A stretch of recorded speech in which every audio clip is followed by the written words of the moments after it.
ബാലഭാസ്കർ കൊലപാതകവും അതേപോലെ നവീൻ ബാബു കൊലപാതകവും, ഈ രണ്ട് കൊലപാതകങ്ങൾ തമ്മിൽ വളരെ സാമ്യങ്ങളുണ്ട്. ബാലഭാസ്കർ കൊലപാതകത്തിൽ ദൃക്സാക്ഷിയായി വന്നത് കലാഭവൻ സോബി എന്ന് പറയുന്ന ഒരു കലാകാരനാണ്. അദ്ദേഹം വെളിപ്പെടുത്തിയ ഞെട്ടിക്കുന്ന കാര്യങ്ങൾ ആരും ഒരു കാലത്ത് വിശ്വസിച്ചിരുന്നില്ല. എന്നാൽ ഇപ്പോൾ അതിലെ പ്രതികളായി വരുന്നത് ആരാണ്? കൃത്യമായി പറഞ്ഞാൽ ബാലഭാസ്കറിൻ്റെ ഡ്രൈവർ അർജുൻ അടക്കമുള്ള ആളുകളാണ്. ഈവൻ ഭാര്യ പോലും പ്രതിയാകുമെന്നുള്ള വാർത്തകളാണ് പുറത്തു വന്നിരിക്കുന്നത്. ഇതിനെക്കുറിച്ച് അന്ന് കലാഭവൻ സോബി വെളിപ്പെടുത്തിയ കാര്യങ്ങൾ എല്ലാവരും പുച്ഛിച്ച് തള്ളിയപ്പോൾ ഇപ്പോൾ സത്യമാണെന്ന് CBI തന്നെ കണ്ടെത്തി എന്നുള്ള വാർത്തകൾ പുറത്തു വരികയാണ്. ഇതേപോലെ തന്നെയാണ് ADM നവീൻ ബാബുവിൻ്റെ മരണത്തിൽ ദൃക്സാക്ഷികൾ ആരുമില്ല എന്നുള്ള സമയത്താണ് വീണാമണി എന്ന് പറയുന്ന യുവതി രംഗപ്രവേശം ചെയ്യുന്നത്. അവർ കൃത്യമായി പറഞ്ഞു, അതായത് ഇത് കൊലപാതകമാണ്, ആ കൊലപാതകം ആസൂത്രിതമാണ്, അതിന് പിന്നിൽ വലിയ നിഗൂഢ ലക്ഷ്യങ്ങളുണ്ട്. ഇപ്പോൾ നമ്മളോടൊപ്പം ഉള്ളത് വീണാമണിയാണ്. നമസ്കാരം വീണാമണി. അതായത് ഈ അടുത്ത ദിവസം വീണാമണിയെ കൊല്ലാൻ വേണ്ടി ശ്രമങ്ങൾ നടത്തി എന്നുള്ള വാർത്തകളാണ് പുറത്തു വന്നിരിക്കുന്നത്. എന്താണ് ഉണ്ടായിരിക്കുന്നത്? ഞാനിപ്പോൾ നവീൻ ബാബു സാർ മരണപ്പെട്ടതിന് ശേഷം വീട്ടിലേക്ക് പോയില്ല. എനിക്ക് അത്രമാത്രം ഫോൺ കോളുകൾ കൊല്ലും അത് വിഷയം. എവിടെയാണ് വീട് കറക്റ്റായിട്ട്? കണ്ണൂർ, ശരിക്കും ചാവശ്ശേരി എന്ന സ്ഥലത്താണ് വീട്. അപ്പോൾ മറ്റൊരു മാമാനിക്കുന്ന് ക്ഷേത്രത്തിൻ്റെ അടുത്ത് ഞാൻ സ്വന്തമായിട്ടൊരു വീട് എടുത്തിട്ടുണ്ട്. ജനിച്ചു വളർന്നതൊക്കെ ചാവശ്ശേരിയാണ്. അപ്പോൾ അവിടെ പോകാൻ പറ്റുന്നില്ല എനിക്ക്. അപ്പോൾ ചാവശ്ശേരി എന്ന സ്ഥലത്തുള്ള CPMൻ്റെ ആൾക്കാർ എന്നെ ഒന്നും ചെയ്യില്ല, അതെനിക്ക് ഉറപ്പുണ്ട്. ജനിച്ചു വളർന്ന നാടാണ്, അവരെല്ലാം നല്ല വ്യക്തികളാണ്. പക്ഷേ ഇതിൻ്റെ പിന്നിൽ നവീൻ ബാബു സാറിൻ്റെ മരണവുമായി ബന്ധപ്പെട്ടിട്ടും അല്ലാതെയും ഞാൻ കുറേ സത്യങ്ങൾ വിളിച്ചു പറയുന്നതിന് ഒരുപാട് ഉപദ്രവങ്ങൾ എനിക്ക് കേൾക്കേണ്ടി വന്നിട്ടുണ്ട്. അപ്പോൾ ഇപ്പം നവീൻ ബാബു സാർ മരണപ്പെട്ടതിന് ശേഷം ഞാൻ വീട്ടിൽ പോയില്ല ഇത്രയും മാസമായിട്ട്. അപ്പോൾ ഈ ഗുരുവായൂർ അമ്പലത്തിൽ പിന്നെ അന്ന് നിർമ്മാല ദർശനത്തിന് വേണ്ടി തലേ ദിവസമേ ക്യൂ നിൽക്കണം. അപ്പോൾ അങ്ങനെ ക്യൂ നിന്ന സമയത്താണ് ക്യൂവിൻ്റെ ഉള്ളിൽ വന്നിട്ടാണ് പിന്നെ എൻ്റെ ഫോൺ പിടിച്ചേറ്റ് വാങ്ങുന്നത്. അപ്പോൾ അത് 1 മണിക്കൂർ ആ കാപാലികൻ്റെ കയ്യിലായിരുന്നു. അതിനുശേഷം 1 മണിക്കൂർ കഴിഞ്ഞ ശേഷം പോലീസ് വരുന്നു. അവരെന്തൊക്കെയോ ചെക്ക് ചെയ്തിട്ട് അവരെനിക്ക് പിന്നെ ഫോൺ തിരിച്ചു തരുന്നു. അപ്പോൾ ഞാൻ പറഞ്ഞു അത് കോടതിയിൽ കൊടുക്കുക, കോടതിയിലല്ലാണ്ട് എനിക്ക് തരേണ്ട, അത് ഹൈക്കോടതിക്ക് ഹാജരാക്കണം, ഇത് കേസിൻ്റെ അന്വേഷണത്തിൻ്റെ ഭാഗമായിട്ടൊന്നും. പക്ഷെ അവരത് എനിക്ക് തന്നെ ഏൽപ്പിച്ചു. അപ്പോൾ അതാണ് ഉണ്ടായത്. പിന്നെ അവിടെ ഗുരുവായൂർ അമ്പലത്തിൽ തെക്കേ നടയിലെ ക്യാമറ പരിശോധിക്കാനും കിഴക്കേ നടയിലെ ക്യാമറ പരിശോധിക്കാനും ഞാൻ ഗുരുവായൂർ അമ്പലത്തിലെ ക്ഷേത്ര ബോർഡിനോട് പോലീസിനോട് പരാതി പറഞ്ഞതാണ്. പക്ഷേ 29-ാം തീയതി ഏകദേശം 8 മണി മുതൽ 9:30 വരെ ഈ സംഭവം ഉണ്ടായിട്ടും അവിടെ പരാതി കൊടുത്തിട്ടും 5-ാം തീയതി എനിക്ക് വാട്സപ്പിലൊരു മെസ്സേജ് വരുന്നു, പിന്നെ ഇത് ക്ലോസ് ചെയ്തെന്ന് പറഞ്ഞു. അപ്പോൾ ഈ കേസ് എങ്ങനെ ക്ലോസ് ചെയ്തു എന്ന് ഞാൻ ചോദിക്കുമ്പോൾ അവർ പറയുന്നത് പിന്നെ CPM വിളിച്ചു പറഞ്ഞിട്ടുണ്ടായിരുന്നു മുതിർന്ന നേതാക്കൾ അത് കേസ് എടുക്കേണ്ടത്. പിന്നീട് ഞാനത് ഗുരുവായൂർ അമ്പലത്തിൽ വീണ്ടും പോയിട്ടുണ്ട്. അപ്പോൾ അന്നേരം ചോദിച്ചപ്പോൾ അവർ പറയുന്നത് നിങ്ങളത് പിന്നെ നമ്മളെ ബുദ്ധിമുട്ടിക്കരുത്, നമ്മൾ ഒറ്റയ്ക്ക് ചെയ്താൽ ഇതാവില്ല, നമ്മളെ ജോലി പോകുകയെന്നൊക്കെ അവർ പറയുന്നു. അതായത് നമ്മളെ ആക്രമിച്ച കാര്യത്തിൽ CCTV ദൃശ്യങ്ങളെല്ലാം ഉണ്ടായിട്ടുണ്ട്. ആ പരാതി ക്ലോസ് ചെയ്തു എന്ന് പറഞ്ഞിട്ടാണ് നമുക്ക് അവിടെ നിന്ന് പോലീസ് റിപ്പോർട്ട് തന്നിരിക്കുന്നത്. അതായത് പിണറായി വിജയൻ എന്താണോ നിശ്ചയിക്കുന്നത് അതാണ് പോലീസ് സ്റ്റേഷൻ നടക്കുന്നത്. അതെ അതെ, അവരുടെ മക്കൾ നമ്മളോട് ഇത്രയും വിരോധത്തിനുള്ള കാരണം എന്താണ്? ആക്ച്വലി എനിക്ക് പറയാൻ പറ്റുന്നത് പിന്നെ ഞാൻ സത്യങ്ങൾ വിളിച്ചു പറയുന്നത് കൊണ്ടും നല്ല രീതിയിൽ കണ്ടത് തെറ്റാണെങ്കിൽ അത് ആരായാലും ഞാൻ പറയും. അതെ, ഈ ADM നവീൻ ബാബുവിൻ്റെ മരണം കൊലപാതകമാണെന്ന് സമർത്ഥിക്കുന്ന എന്ത് കാര്യം? കൊലപാതകമാണെന്നാണല്ലോ വീണാമണി പറഞ്ഞിരിക്കുന്നത്. എന്തൊക്കെ കാരണങ്ങളാണ് വീണാമണിക്ക് പറയാനുള്ളത്? ഒന്നാമത്തെ കാരണം, ഞാനന്ന് വൈകിട്ട് പിന്നെ എറണാകുളത്ത് നിന്ന് ഞാൻ തിരിച്ചിട്ട് പോകുന്നത് ഹൈക്കോടതിയിൽ വേറെ ആവശ്യത്തിന് വന്നതായിരുന്നു. അപ്പോൾ അന്ന് ഞാൻ തിരിച്ചു പോകുന്ന സമയത്ത് അവിടെ ഉണ്ടാകുന്ന വിഷമാവസ്ഥയിലുള്ള വാർത്തകൾ. അപ്പോൾ അത് കഴിഞ്ഞിട്ട് പിറ്റേ ദിവസം രാവിലെ ADM സാറ് മരണപ്പെട്ടു എന്നുള്ള വാർത്ത കാണുന്നത്. അപ്പോൾ ഞാൻ നേരിട്ടിട്ട് കാണുന്നത് ഷംസുദ്ദീൻ അവിടെ പറയുന്ന കാര്യങ്ങൾ വ്യത്യസ്തമുണ്ട്. അപ്പോൾ ഷംസുദ്ദീൻ എന്ന ഡ്രൈവർ പറയുന്നത് ഇവിടെ, അതായത് അവിടെ ഒരു മുനീശ്വരൻ കോവിലുണ്ട്, അവിടെ ഇറക്കി എന്നൊക്കെ പറയുന്നു. പക്ഷേ അവിടുത്തെ ക്യാമറ നോക്കിയാൽ മനസ്സിലാവും അവിടെ ഇറക്കിയിട്ടില്ല, സാറിന് അങ്ങോട്ട് പോയിട്ടില്ല. അപ്പോൾ അത് അവിടെ ഒരു കള്ളത്തരം പറഞ്ഞു. അപ്പോൾ അതുകൊണ്ട് തന്നെ ഞാൻ അന്ന് സാറ് മരണപ്പെട്ടതിന് ശേഷം അന്ന് ഏകദേശം ഒരു 5 മണി to 6 മണിയുടെ ഇതിൽ അവിടെ കളക്ടർ വൈകുന്നേരം ഞാൻ പറഞ്ഞിട്ടുണ്ട്, അവിടെ പോയിട്ട് ഞാൻ പറഞ്ഞിട്ടുണ്ട് സാറിനെ നിങ്ങൾ അവിടെ ഇറക്കിയിട്ടില്ല, ഇത് കള്ളത്തരം പറഞ്ഞതാണ്, പിന്നെ അതുകൊണ്ട് ഞാനിത് വിളിച്ചു പറയും ഞാൻ പറഞ്ഞിട്ടുണ്ട് അവിടെ കളക്ടറേറ്റിൽ. അതിൻ്റെ ക്യാമറ നോക്കി അവിടുത്തെ മനസ്സിലാവും. അതുപോലെ തന്നെ പിറ്റേ ദിവസം പോസ്റ്റ്മോർട്ടം ചെയ്യുന്നത് പരിയാരത്താണെന്ന് അറിഞ്ഞ നിമിഷം, അതായത് സാറിപ്പോൾ ചോദിച്ചു എന്ത് കാരണമാണെന്ന്. ഒരാൾ മരണപ്പെട്ട ആദ്യം പോലീസ് നായ എന്നൊരു സംഭവം, ഹിന്ദിക്കാർ മരിച്ചാൽ പോലും അവിടെ എത്തുന്നത് പോലീസ് നായ വന്നില്ല, ഇത് തൂങ്ങി മരിച്ചു എന്ന് പറയുന്ന ആര് കണ്ടു? ആരും കണ്ടില്ല, ഇവർ തന്നെ ഉണ്ടാക്കുന്നത്. അപ്പോൾ ഷംസുദ്ദീൻ മേഡം വിളിച്ചിട്ട് പറഞ്ഞു, അവിടെ ചെന്ന് നോക്കി വിളിച്ച് പറയുന്ന ഓരോരോ കാര്യങ്ങളുണ്ട്. അപ്പോൾ അവിടെ ഷംസുദ്ദീൻ സാറിൻ്റെ വീട്ടിൽ ഞാൻ വന്ന വാതിൽ തുറന്നിട്ട് കണ്ടാൽ തൂങ്ങി മരിച്ചു എന്ന് പറയാൻ എന്ത് കാരണം സാറേ?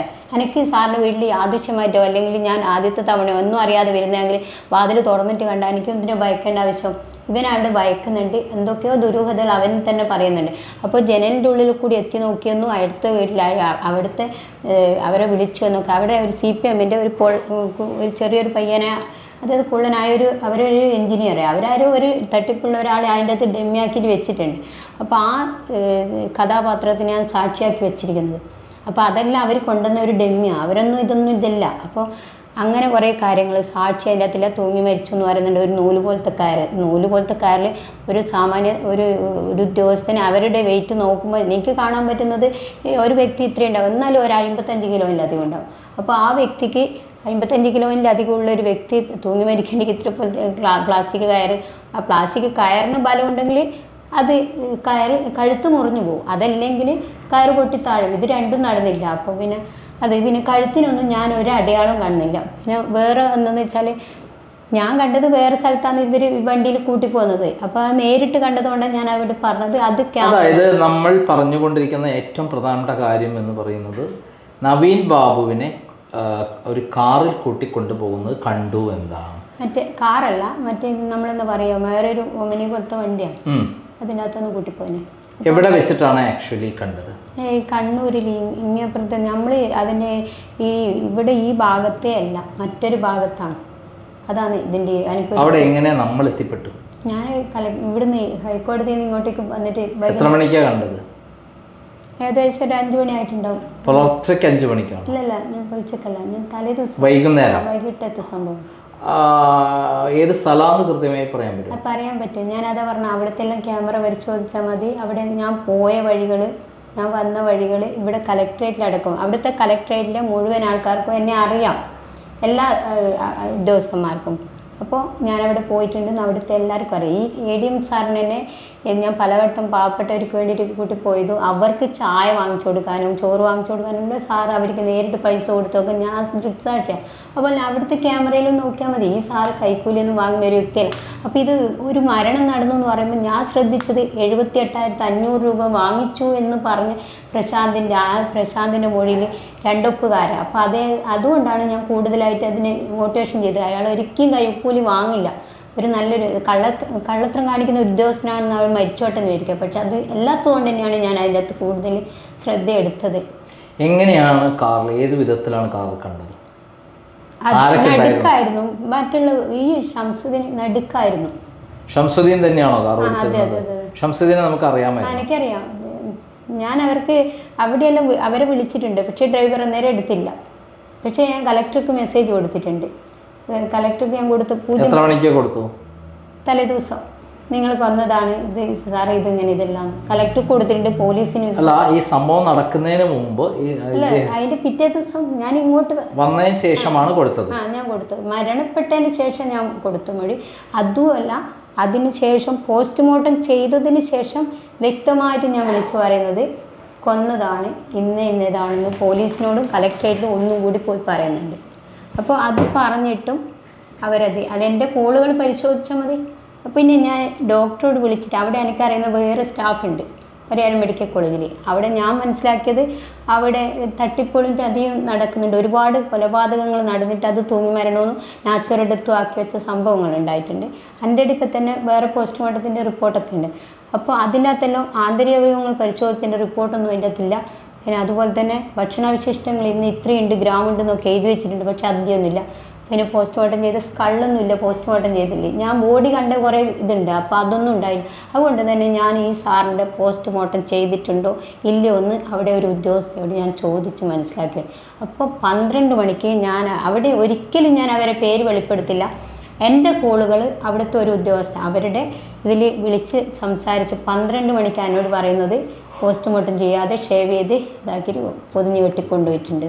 അപ്പോൾ 12 മണിക്ക് രാത്രിയാണ്. അപ്പോൾ MV ജയരാജൻ അടക്കം അങ്ങനെ തന്നെ അവരെന്നോട് വിളിച്ചു പറഞ്ഞു. അപ്പോൾ അതിൻ്റെ ആ സത്യാവസ്ഥയ്ക്കാണ് ഞാൻ പിറ്റേ ദിവസം രാവിലെ അവിടെ പോകുന്നത്. അതും പോകുന്നതൊക്കെ ഞാൻ അവിടെ വിളിച്ചു പറഞ്ഞു. കലക്ടറേറ്റ് പോയി പറയുന്നുണ്ട്, വിളിച്ചു പറയുന്നുണ്ട്. കലക്ടർ അടക്കം നമ്പർ ഇതിനു മുമ്പുള്ള കലക്ടർമാരിലായിട്ട് നല്ല സൗഹൃദമായിരുന്നു. ഞാൻ രാജമാണിക്യ സാറായാലും രത്തൻകേക്ക് സാറാ, പിന്നെ മീർ മുഹമ്മദ് സാറായാലും ഒരുപാട് നല്ല കലക്ടർമാരും നല്ല സൗഹൃദം, വാട്സപ്പിൽ മെസ്സേജൊക്കെ ആകെ എല്ലാ കാര്യത്തിലും ചാരിറ്റിക്ക് വേണ്ടിയിട്ട് അവരുടെ സഹായമുണ്ട്. പക്ഷേ ഈ കലക്ടർ മോശം ഫ്രോഡ് കലക്ടർ ഞാൻ ഒരിക്കലും ഇതാക്കിയില്ല. അപ്പോൾ ഇതിൻ്റെ കുറേ കാരണങ്ങൾ ഒന്ന് ഞാൻ പറഞ്ഞ ഈ തന്നെയാണ് മരണത്തിലേക്കുള്ളത്. പിന്നെ ഇതിൻ്റെ അകത്ത് വേറെ പോയിന്റ് തന്നെ, ഹിന്ദിക്കാർ മരിച്ച സാറ് ഒരു പോലീസിനായി വരും, ബന്ധുക്കൾ ഒപ്പിട്ട് കൊടുത്തില്ല. ഇവർ ഞാനെല്ലാം നോക്കിക്കോളാം. എപ്പോഴും കളക്ടറേറ്റ് ഓഫീസിൽ പോയ ഈ നവീൻ ബാബു സാറ് ഭയങ്കര സങ്കടത്തോടെ മൂഡ് ഓഫിലാണ് പുറത്തേക്ക് വരുന്നതാണ്. അപ്പോൾ അങ്ങനെയുള്ളൊരു ഉദ്യോഗസ്ഥ എല്ലാം ഞാൻ നോക്കിക്കോളൂ എന്ന് വിളിച്ചു പറഞ്ഞെന്നൊക്കെ പറയുമ്പോൾ തന്നെ അതിനകത്ത് ഒന്നും അയാൾ നോക്കിയില്ല. അയാൾ ഇതിനകത്ത് ചതി ചെയ്തു. ഇയാളെ മരണത്തിൽ മുഴുവനായിട്ട് ഈ കലക്ടർക്ക് പങ്കുണ്ട്. അതായത് ഇതിന് ശേഷം, ഈ മരണത്തിന് ശേഷം വീണാമണി ശ്രദ്ധിക്കപ്പെടുന്നത് മലയാളി വാർത്ത എന്ന ചാനലിൽ ആദ്യം ഒരു ഇൻ്റർവ്യൂ കൊടുക്കുന്നതിലൂടെയാണ്. അത് ഞാൻ എന്താണെന്നറിയാം, ആടെ രഹസ്യമായിട്ട് ഞാൻ ADM സാറിൻ്റെ വീട്ടിൽ പോയപ്പോൾ ഭാര്യ ഇത് അറിഞ്ഞിട്ടില്ല, കുട്ടികളും ഇത് അറിഞ്ഞിട്ടില്ല എന്ന് വിചാരിച്ച് ഞാൻ ആ വാതിൽ തുറക്കാൻ പോയില്ല. ഞാൻ നേരെ പോയത് ഇപ്പുറത്ത് അവിടെ അനുജനുണ്ട്, ഇവരെല്ലാം അനുജനുണ്ട്, അഡ്വക്കേറ്റാണെന്ന് നോക്കി എന്നോട് ADM സാർ പറഞ്ഞതിൻ്റെ അടിസ്ഥാനത്തിലാണ് ഞാൻ പോകുന്നത്. അങ്ങനെ ഞാൻ അവരെ വീട്ടിൽ പോയി. രാവിലെ ഒരു 6-7 മണിയാകുമ്പോഴേക്ക് ഞാൻ അവിടെ എത്തുന്നുണ്ട്. അപ്പോൾ എത്തിയപ്പോൾ പിറ്റേ ദിവസം അപ്പോൾ ചെങ്ങന്നൂർ അവിടെ റെയിൽവേ സ്റ്റേഷനിൽ പോയി, പിന്നീട് പത്തനംതിട്ട ബസ്സിന് പോകുന്നു, പിന്നീട് അവിടെ നിന്ന് മാറിക്കയറി മലയാളപ്പുഴയ്ക്ക് ഒരു ഓട്ടോറിക്ഷയ്ക്ക് പോകുന്നു. ഓട്ടോറിക്ഷയിൽ ഈ സാറിൻ്റെ വീട്ടിൽ ഒരു 1.5 കിലോമീറ്റർ സാറിൻ്റെ വീട്ടിൽ. അതൊക്കെ ഞാൻ അന്വേഷിച്ചത് ഈ സാർ പണ്ട് പറഞ്ഞതിൽ കൂടി. അങ്ങനെ ഞാൻ സാറിൻ്റെ വീട്ടിൽ പോകുന്നു. വീട്ടിലാണെങ്കിലും ഒരു മരണ വീടിൻ്റെ അയൽവാസികളൊന്നും അവിടെ ഇല്ല. സാറിൻ്റെ വീട്ടിൽ രാമായണം വെച്ചിട്ടുണ്ട്, പാരായണം ചെയ്യുന്ന അത്രേ ഉള്ളൂ. ഞാൻ അതുകൊണ്ട് തന്നെ അവിടെ പോയിട്ട് ഭാര്യനെ ഡിസ്റ്റർബ് ചെയ്യേണ്ട, അറിഞ്ഞിട്ടില്ലെങ്കിലും ഞാൻ വിത്തോന്ന് വെച്ചാൽ ഞാൻ ആ അനുജൻ ഇത്ര വിശ്വസിച്ചിട്ട് അവിടെ പോയി പറയുന്നു. അപ്പോൾ അവിടുന്ന് അനുജനോട് ഈ കാര്യങ്ങളൊക്കെ പറയുന്നത്, സാറിൻ്റെ ബോഡി ഒന്ന് ചെക്ക് നിങ്ങൾ ചെയ്യണം, അദ്ദേഹത്തിൻ്റെ ബോഡി ഒന്ന് അഴിച്ചു നോക്കിയത് പോസ്റ്റ്മോർട്ടം ചെയ്തിട്ടില്ല, റീപോസ്റ്റ്മോർട്ടം ചെയ്യണം, ഇങ്ങനെയൊക്കെ പറഞ്ഞ് മനസ്സിലാക്കി കൊടുക്കും. അപ്പോൾ അദ്ദേഹം ഒരു അഡ്വക്കറ്റ് ആയതുകൊണ്ടാണ് ഞാനത് കോടതിയിൽ പോകാതെ. അല്ലെങ്കിൽ എനിക്ക് നേരിട്ട് കോടതിയിൽ പോയിട്ട് അവരുടെ വീട്ടിൽ നിയമസഹായമുള്ള ഒരു വ്യക്തി ഉണ്ടാകുമ്പോൾ ഞാൻ പോകേണ്ട ആവശ്യമില്ലല്ലോ. അപ്പോൾ അതുകൊണ്ട് കോടതിയിൽ പോകാതെ ഞാൻ ഇവിടെ പോകുന്നു. ഇവിടെ പോയപ്പോൾ ഞാൻ അദ്ദേഹത്തോട് പറയുകയും ചെയ്തു, സാർ ഇവിടെ ഉള്ളത് കൊണ്ടാണ് ഞാൻ കോടതിയിൽ പോകാത്ത, അല്ലെങ്കിൽ ഞാനിത് റീപോസ്റ്റ്മോർട്ടം ചെയ്യണമെന്ന് പറഞ്ഞാൽ കോടതിൻ്റെ ഒരു പെർമിഷൻ വാങ്ങിയിട്ടേ വരുമായിരുന്നുള്ളൂ.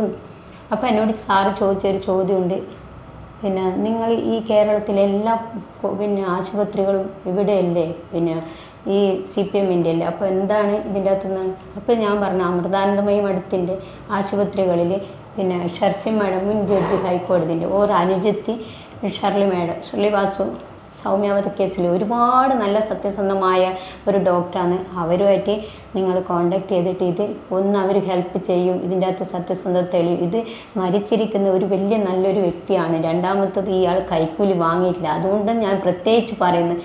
പിന്നെ രണ്ടാമത്തെ, ഈ ബോഡി ദഹിപ്പിക്കുന്നതിന് മുമ്പ് പ്രശാന്തിനെ നുണവരിച്ചവൻ അടുത്തോണമെന്ന് ഞാൻ പറഞ്ഞു. ഇത് നമുക്ക് കിട്ടിയ ഏറ്റവും വലിയ തെളിവാണെന്നും പറഞ്ഞു. അപ്പോൾ ഇത് പിന്നീട് കാണാം, സാറിന് ഇവിടെ ഞാൻ ആര് വന്നു എന്നല്ലേ ചോദിക്കുന്നുണ്ടാവുമായിരിക്കും. നവീൻ ബാബു സാറിൻ്റെ അനുജനെ ആരോ കോണ്ടാക്ട് ചെയ്യുന്നുണ്ട്. പിന്നീട് ഞാൻ അവിടെ വന്നേ അറിയുന്നു, സാറിനെ അവിടെ നിന്ന് മാറ്റുന്നു. പിന്നെ മലയാളപ്പുഴ മോഹനൻ അവിടെ വരുന്നു, എൻ്റെ വസ്ത്രം പരിശോധിക്കുന്നു, പെൻ ക്യാമറ ഉണ്ടെന്ന് വിചാരിച്ചിട്ട്. പിന്നെ ബാഗ് പരിശോധിക്കുന്നു, സാറിനെ കൊല്ലുന്ന വീഡിയോ നിൻ്റെ അടുക്ക് ഉണ്ട് എന്നൊക്കെ പറഞ്ഞ് ഒരു വല്ലാത്ത രീതിയിൽ അട്ടഹസിച്ച് ഉപദ്രവങ്ങൾ. അവിടെ ഏഷ്യാനെറ്റ് ചാനലുകാരും അവരൊക്കെ ഉണ്ടായിട്ട് എന്തുകൊണ്ട് ഈ വാർത്ത കൊടുത്തില്ല?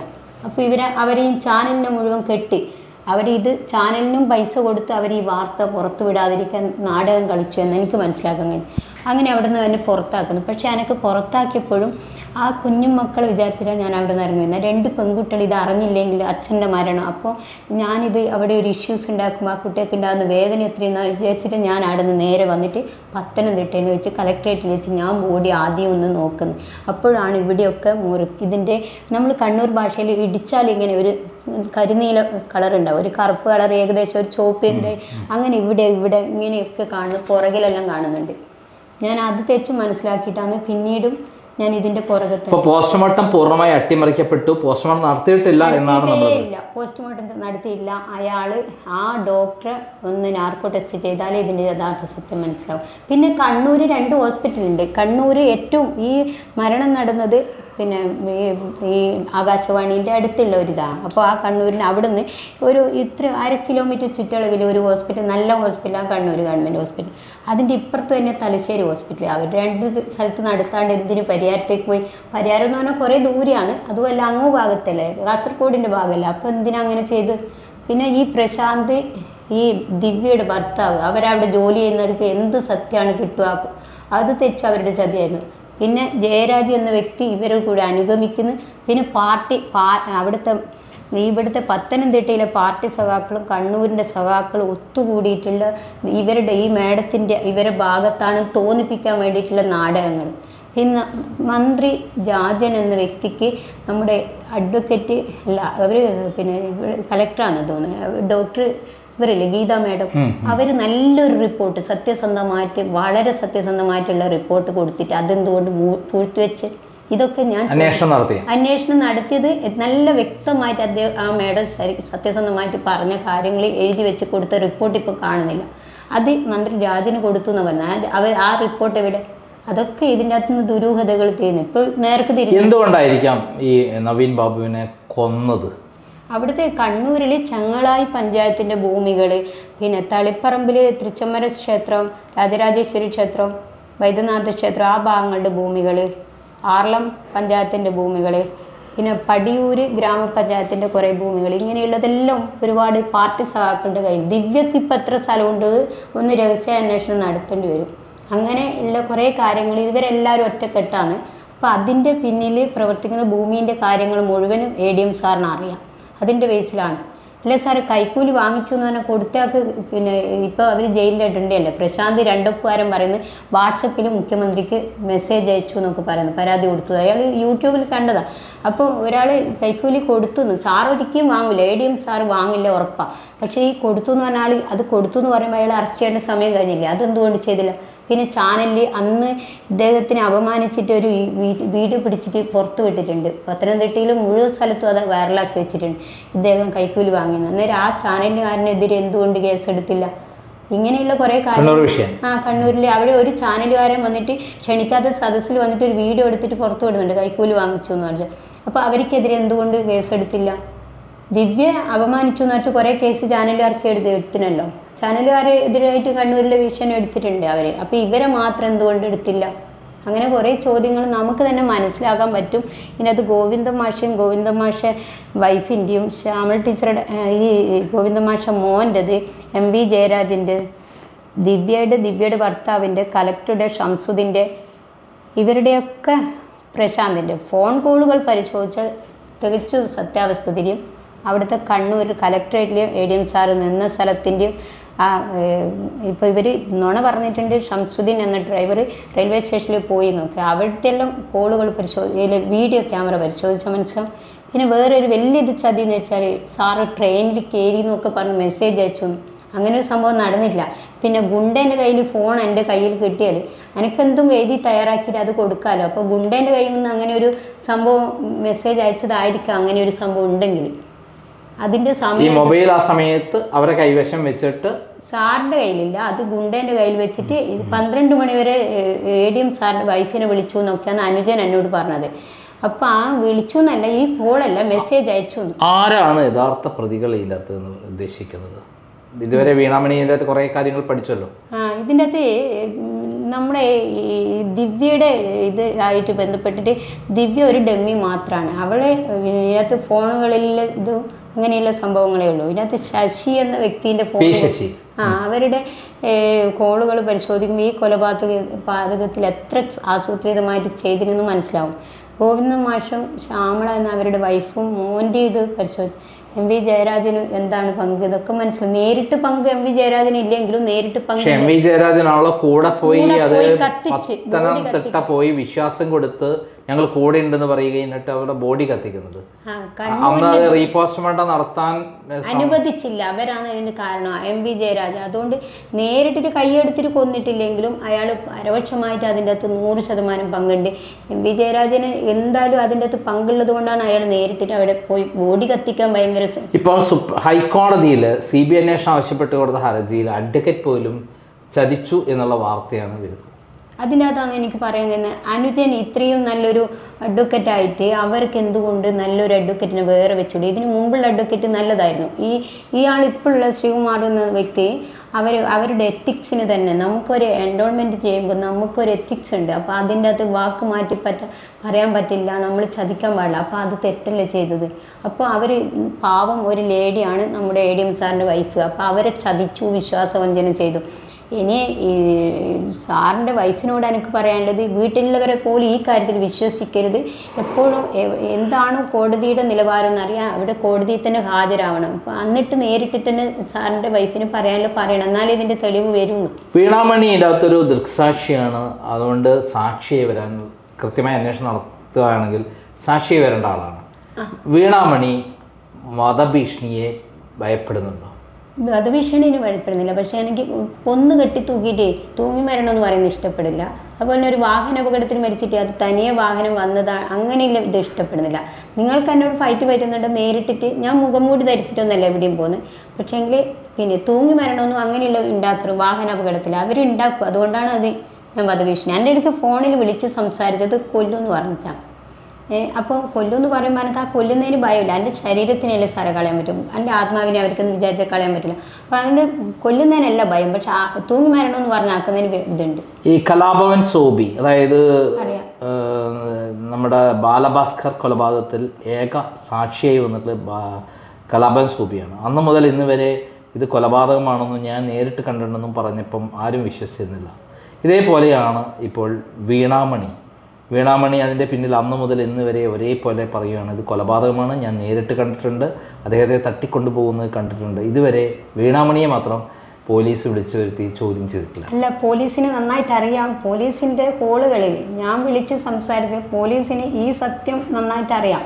അവർക്ക് പിന്നെ ഗതികേട് കൊണ്ട്, അതായത് ഞാൻ അങ്ങനെ പറയും, ചില ഉദ്യോഗസ്ഥന്മാർ സത്യസന്ധരായവരുണ്ടെങ്കിലും പിന്നെ നമ്മൾ ഒരു SP രാധാകൃഷ്ണൻ സാറിന് അനുഭവിക്കേണ്ടി വന്നിട്ടില്ല കുറേ വേദനകൾ, അതുപോലെ അനുഭവിക്കേണ്ടി വരുന്ന പേടിച്ചിട്ട് അവരൊന്നും മിണ്ടാണ്ടിരിക്കുന്നത്. പക്ഷേങ്കിൽ ഈ പോലീസുകാരിലും കുടുംബമുണ്ട്, ഭാര്യയുണ്ട്, മക്കളുണ്ടെന്ന് ചിന്തിച്ച് സത്യസന്ധമായിട്ട് നീങ്ങിയിട്ടുണ്ട്. നമ്മൾ ഒരു ദിവസം ജീവിക്കുന്നുണ്ട്, അത് സത്യസന്ധമായിട്ട് പോയിട്ടുണ്ടെങ്കിൽ അത് ഈ നീതി കിട്ടുമായിരുന്നു 2 കുട്ടികളുടെ അച്ഛന്. അപ്പോൾ അത് അവരങ്ങനെ ചെയ്തില്ല. അവരൊരിക്കലും വീണാമണി ഈ വധഭീഷണിയെ ഭയപ്പെടുന്നുണ്ടോ? ഇല്ല, ഞാൻ ഭയപ്പെടുന്നില്ല. അവസാനം വരെ ഈ പോരാട്ടം നടത്തും. ഞാൻ ജീവനുള്ള, എൻ്റെ ശരീരത്തിൽ ജീവൻ ഉള്ളിടത്തോളം ഞാൻ ഇതിന് പോയി. എന്നുവെച്ചാൽ ഇപ്പം തന്നെ ഞാൻ വിചാരിച്ച് മേഡം എന്തായാലും ഇതാക്കൂല, ഇത് ഇവർ വീട്ടുകാർ അനിയനൊക്കെ പിന്തിരിഞ്ഞു. അപ്പം ഞാൻ എന്നിട്ട് മലയാളി ഇൻസൈഡിൽ, സാറിൻ്റെ നമ്പർ എൻ്റെ കയ്യിലില്ല, അപ്പോൾ മലയാളി ഇൻസൈഡിൽ വിളിച്ച് ഞാൻ പറഞ്ഞു, നിങ്ങളാണ് എൻ്റെ വാർത്ത ആദ്യം കൊടുത്തത്, ഞാനായിട്ട് പറഞ്ഞതല്ല, ഞാൻ രഹസ്യമായിട്ട് പറഞ്ഞതായിരുന്നു. അപ്പോൾ ഇനി ഞാൻ ഇതിൻ്റെ വീട്ടിൽ ഞാൻ ഇന്നുവരെ കയറിയില്ല സാർ മരിച്ചതിന് ശേഷം.